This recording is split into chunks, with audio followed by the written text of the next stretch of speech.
விழுப்புரத்தில் 4.5 வயது குழந்தையை கொலை செய்துவிட்டு தாய் தூக்கிட்டு தற்கொலை செய்து கொண்ட சம்பவம் பெரும் சோகத்தை ஏற்படுத்தியுள்ளது. இரு குழந்தைகளின் தாய் எடுத்த சோக முடிவுக்கு காரணம் என்ன?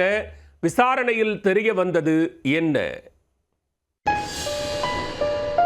விழுப்புரம் மாவட்ட கல்வி அலுவலகத்தில் இளநிலை உதவியாளராக பணியாற்றி வருபவர் தெய்வசிகாமணி.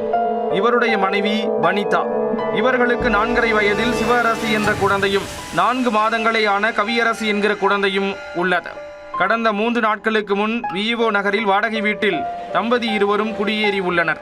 இந்நிலையில் ஞாயிறு காலை தெய்வசிகாமணி பணி நிறைவு பாராட்டு விழா ஒன்றிற்கு வெளியூர் சென்றுவிட்டு மதியம் வீட்டிற்கு திரும்பியுள்ளார்.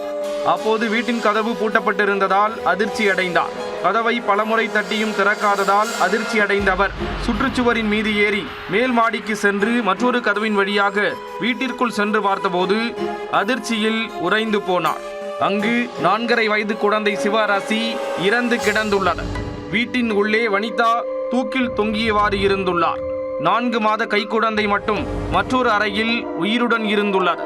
இதனை கண்டு நிலை குலைந்து போன தெய்வசிகாமணி உடனே காவல் நிலையத்திற்கு தகவல் கொடுத்துள்ளார்.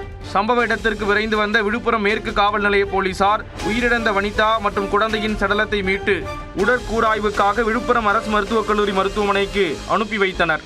இது குறித்து கணவர் தெய்வசிகாமணியிடம் காவல்துறையினர் தொடர்ந்து விசாரணை மேற்கொண்டு வருகின்றனர். காவல்துறையின் முதற்கட்ட விசாரணையில் கடந்த 4 மாதங்களுக்கு முன்பு வனிதாவிற்கு 2வது குழந்தை பிறந்துள்ளது. அப்போது வனிதாவிற்கு குடும்ப கட்டுப்பாடு அறுவை சிகிச்சை செய்யப்பட்டுள்ளது. அப்போதிலிருந்து அவர் வயிற்று வலியால் அவதிப்பட்டு வருகிறார் என்று கூறப்படுகிறது. அதே நேரம் வனிதா உயிரை மாய்த்து கொள்ள வேறு ஏதேனும் காரணம் இருக்கிறதா என்றும் போலீசார் கிடுக்குப்பிடி விசாரணை மேற்கொண்டு வருகின்றனர். 4.5 வயது பெண் குழந்தையை கொன்றுவிட்டு தாய் தற்கொலை செய்து கொண்ட சம்பவம் அப்பகுதியில் பெரும் சோகத்தை ஏற்படுத்தியுள்ளது.